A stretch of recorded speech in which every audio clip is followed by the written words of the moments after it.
dahil mga riders. So, araw ng Sabado ngayon, 2:54 na ng umaga ngayon.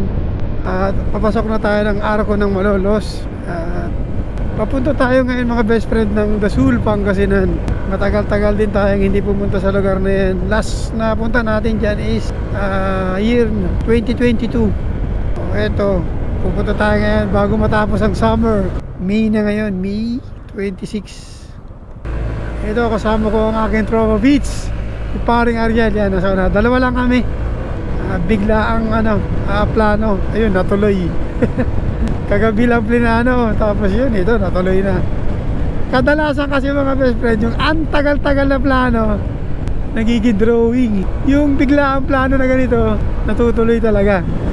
Kadalasan So sabi doon sa map, 293 kilometers, 5 hours and 48 minutes.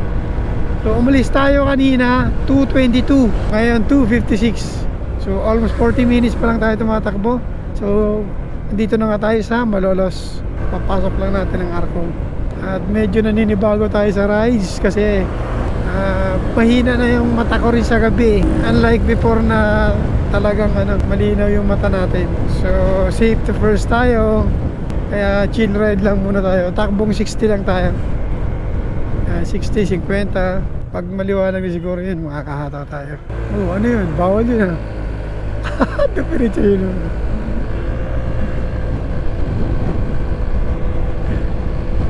So okay, update ko na lang kayo mamaya. Siguro makakami-kami dyan sa may bandang Pampanga kasi naantok ako.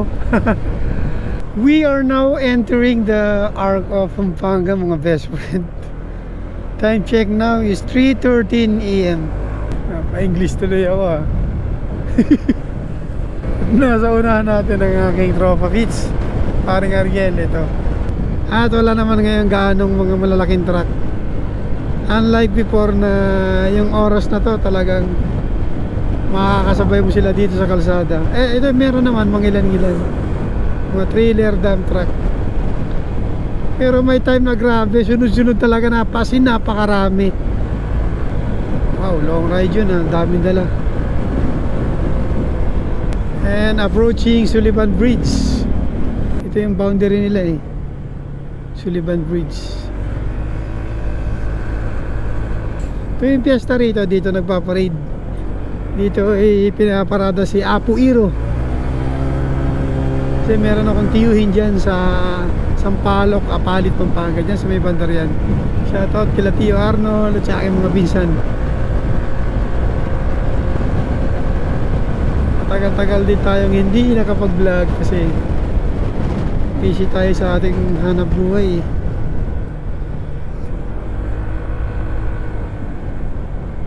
Iba na kasi yung sitwasyon ko ngayon.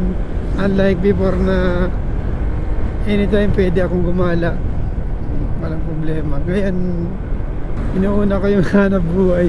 Hindi ko naman sinasabi na hindi ako naghahanap buhay dati, pero mas iba ngayon talagang kailangan yung consistent na may kinikita araw-araw. Dalawa na kasi ang aking college. Magka-college pa lang pala isa. Pag-graduate lang ng bunso ko ng grade 12, magka-college siya ngayon. At syempre kailangan natin ng financial.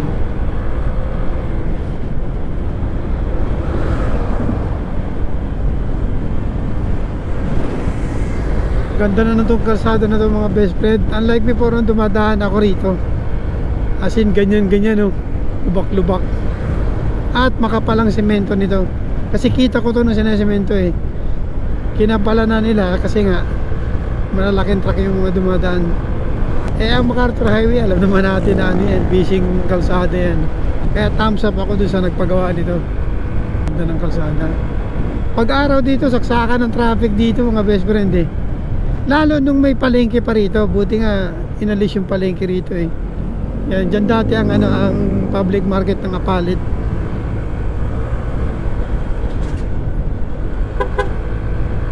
Inalis dyan. Ewan ko anong itatayo dyan ngayon. Stopover muna tayo mga best friend dito sa 7-Eleven Pampanga, Angeles. Aray, kaway mo na yun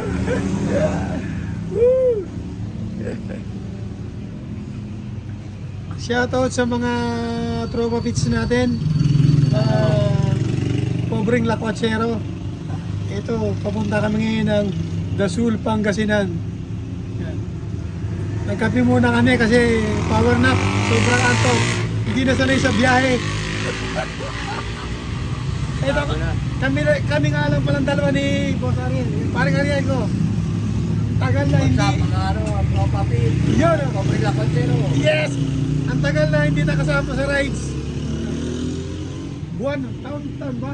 Ay, buwan na lang. Buwan lang. Kasi last rides namin is Maliko, Pangasinan. Kasama namin ang kanyang asawa. Dahil kasundan. Hindi. Ngayon na muli nasundan. After a month. Ang tagal. Oo, sobrang tagal. Mag alas 4 na ngayon ng madaling araw. Umalis kami kanina is 2:30. Dito na tayo sa public market ng Capas, Tarlac. Time check, 4:58 ng umaga. Medyo matagal-tagal din tayo nagpahinga dun sa 7-Eleven. Nagkakwentuhan kami ni paring Ariel. May siguro kulang isang oras. Napasarap eh. Medyo tanghali na tayong darating ng Dasol.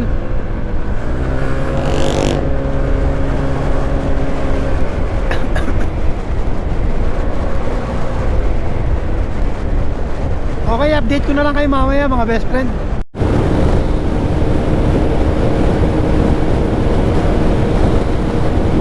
$110 lang, $111.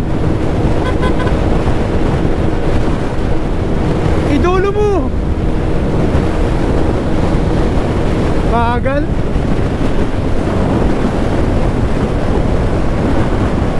Na naman mga best friend sa lugar na to. Magkabila puro puno. Andito na nga pala tayo sa Santa Ignacia, Tarlac. Time check, 5:43 in the morning.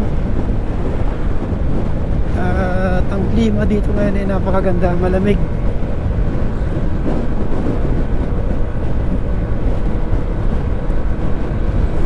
Hindi maganda kalsada rito, pero dun sa unahan sa dinaanan natin maganda yung kalsada. Tapos may dinaanan tayo na ongoing yung construction ng kalsada, yung repair. Nire-espalto nila. Dito lang maraming mga lubak. Merong mga bitak-bitak. Kaya ingat tayo pag gabi. Mahina ang ilaw natin. Gulungan ng gulong natin yung yung bitak na kalsada, delikado. Konting ingat lang tayo mga best friend. Ayun dito medyo okay na. Dito nga pala mga best friend sa lugar na to, yung mga gasoline station, bihira pa yung bukas sa ganitong oras.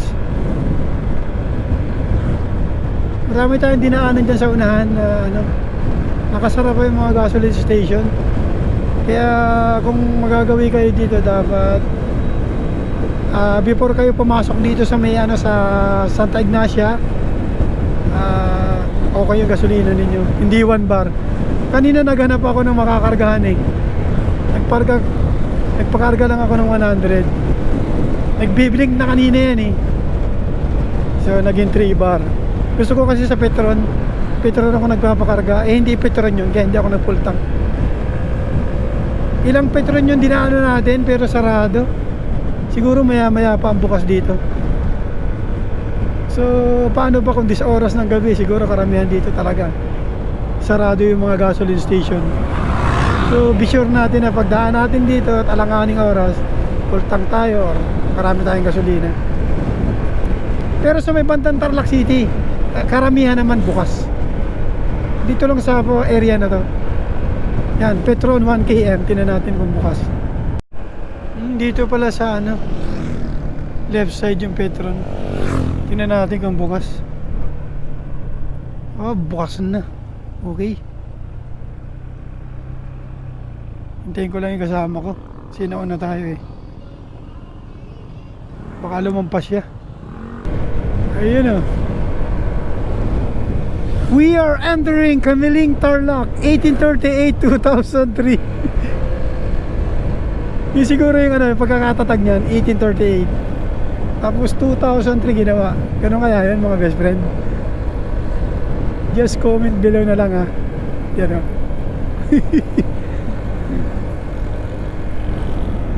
5:58 in the morning. At malayo-layo pa ang ating tatakbuhin. Approximately 3 hours may get siguro.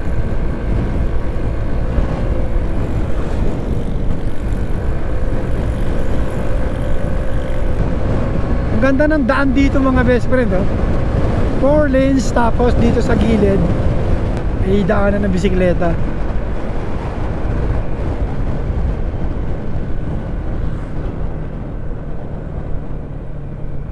At nakakaramdam na rin ako ng gutom. Maghahanap tayo ng ating makakainan. Almusal. Parang dun ah. Masarap kumain ah. Balik ako.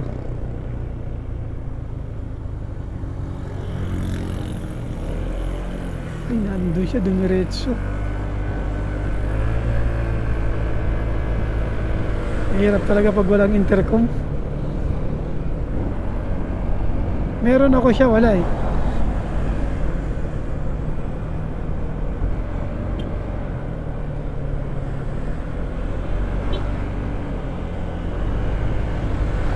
Kakain tayo. Kain.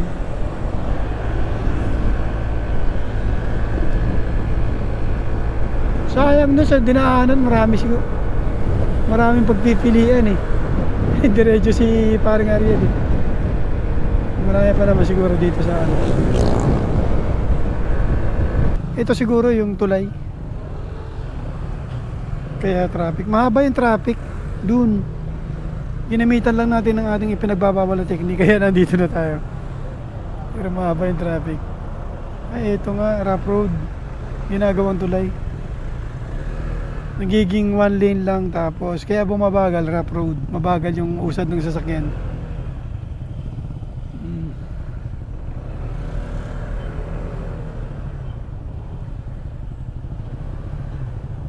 Ito na yung arko ng Pangasinan.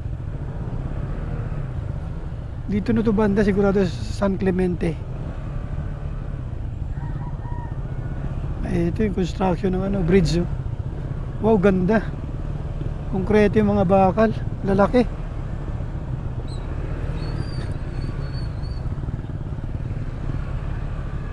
Matagal na tong ginagawa eh.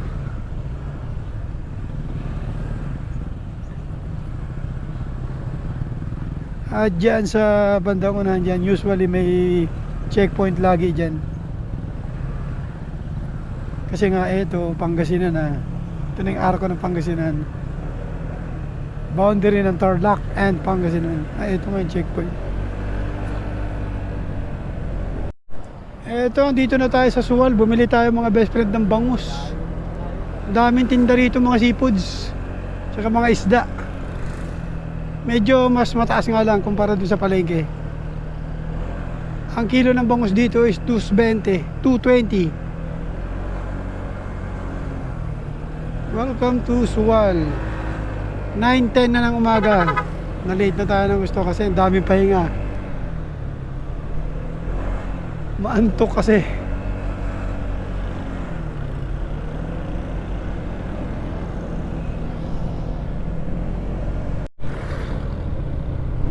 Kala ko baba na tayong checkpoint eh.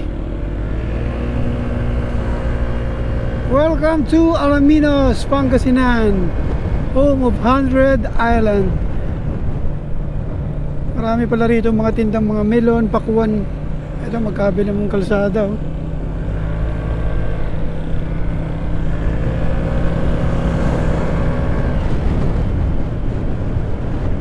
Ito siguro ang tanim dito after ng palay. Pero alam ko ang panahon yan is summer eh. Doon sila nagtatanim yan. Sa amin sa Mindoro ganun. After makapag-ani, ayan, tataniman na nila alternate na ganyan. Pakwan or melon. Before naman mag-ararohan uli yun, talukan ng June. Bago mag-June or April, ani na yan. Kasi 2 months lang yan eh. Umumunga na. Pakaliwa na tayo dito mga best friend. Bypass road. May ano naman, signage. Santa Cruz, Infanta, Dasul, yan dito. Burgos, Mabini, Alaminos City, diretso. Tambubong Beach, yan doon.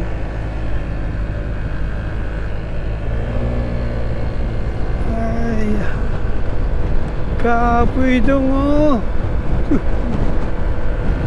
Marinduro. Putik, ba't parang pumayat ang X-Max? Ano to? Ay, Skygo. Parang X-Max yung puwet. Ani pa. Ganda ng design. BLT 150. BLT 150. Parang X-Max na maliit. Maganda oh. Panis. Ang ganda nun ah. 10:08 na ng umaga ngayon mga best friend. So, papasok pa lang tayo ng Dasul. Ang tagal ng biyahe namin. Bagal lang kasi ang takbo namin. Home of quality salt. Papasok sana kami doon sa una namin pinasukan nung pumunta kami rito nung nakaraan. Problema baka maraming liko-liko ron, baka mawala kami.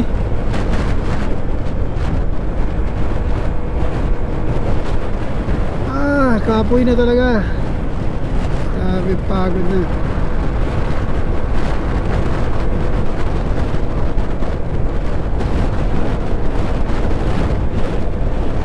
Ang gaganda ng mga pine tree dito mga best friend oh. Wow, gani pine tree.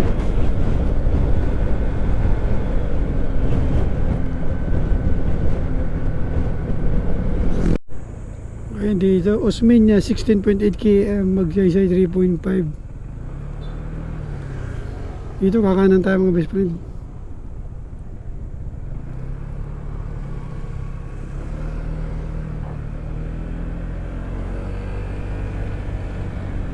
Cabanas Beach Resorts. May environmental P dito sigurado. Doon pa yata sa bandang unang maniningil dun. Ito pre ha.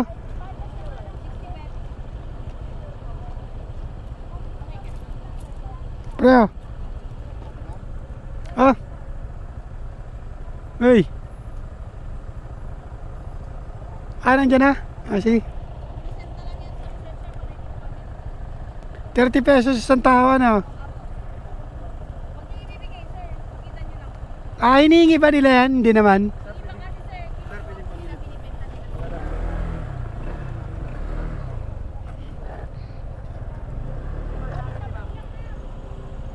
Okay.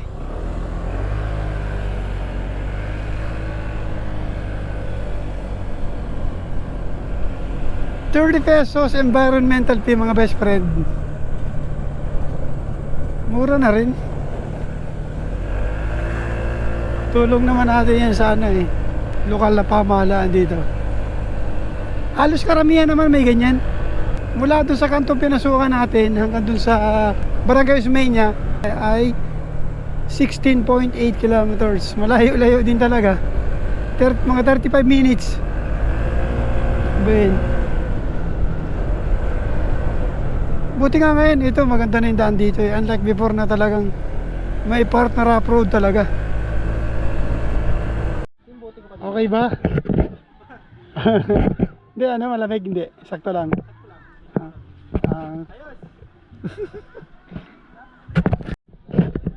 Magsiswimming tayo mga best friend. Titestingin natin kung maalat pa ba talaga yung tubig dito. Kasi last na nanggaling tayo dito is alin? Last na pumunta kami rito is 2022 or 2021 natin. Hindi ko matanda. 2022.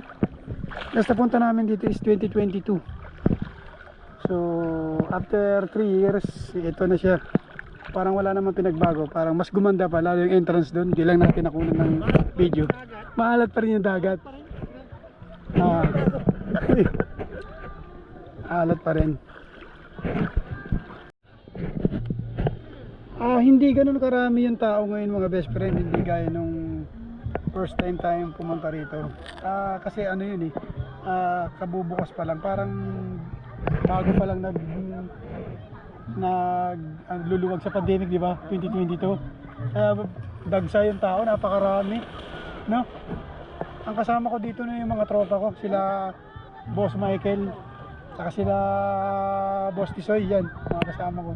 Shout out. Naka-jeep kami pumunta rito noon eh. Ngayon, ito, tatlo lang kami. Naka-motor kami. Walang budget eh. Ito yung kasama ko din nun yung anak ko, ito. At kasama niya ang kanyang tropa. Ngayon hindi niya nakasama yung tropa niya. Yun,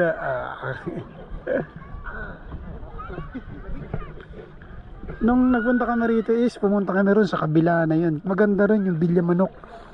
Style cove siya na ganyan, no? Tapos parang may view deck sa taas. Kinuna namin ng drone yun before. Ito pala yung itim, yung halaman dagat. Ito lang yung pinakang parang, hindi naman sa pangit kung yung iba siguro napapangitan ron, ano. Ito may halaman dagat dito sa ganito. Pero hindi naman gaya ng sobrang dami. So yan, parang yung seaweeds, damon dagat yan. Damon dagat.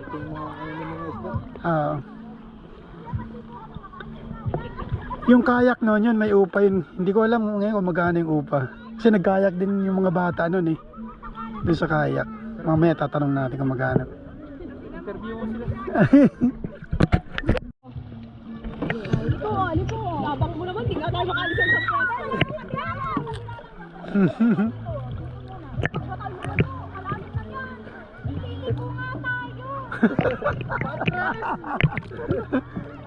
Marami mga dito. Water sports activity mga best friend. Yan, kayak. Nag-aaway sila kung pater tumahaman. Patagilid eh.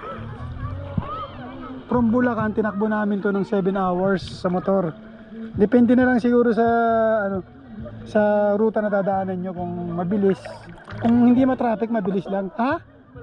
Malalim na dyan. Hanggang dito para do sa gilid, para mga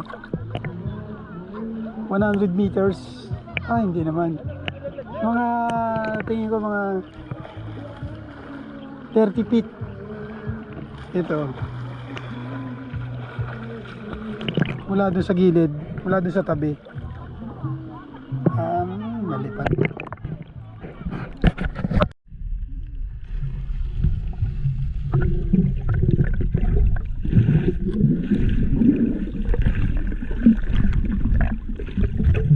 Wala.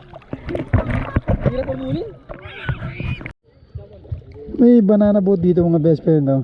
Ito, tapos yung bilog. 300 per head. Yan, naiikot kanila. Ito yung jet ski. Sasakay tayo maya.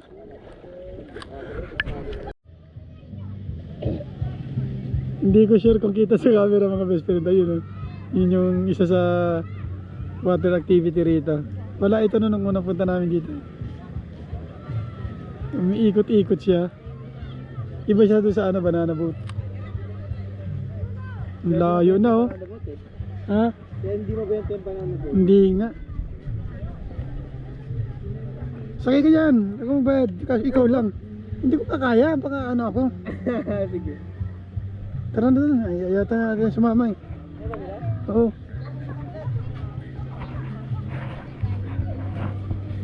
Punta na rito. Iikot ka ron. Balik 300 per head doon eh.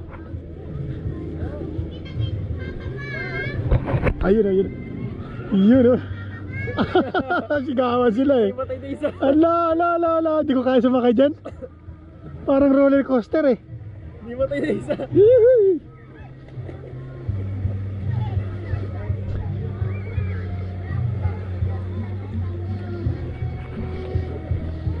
Ito mga best friend kabababa lang nila, wag na daw i-try. Nahilo.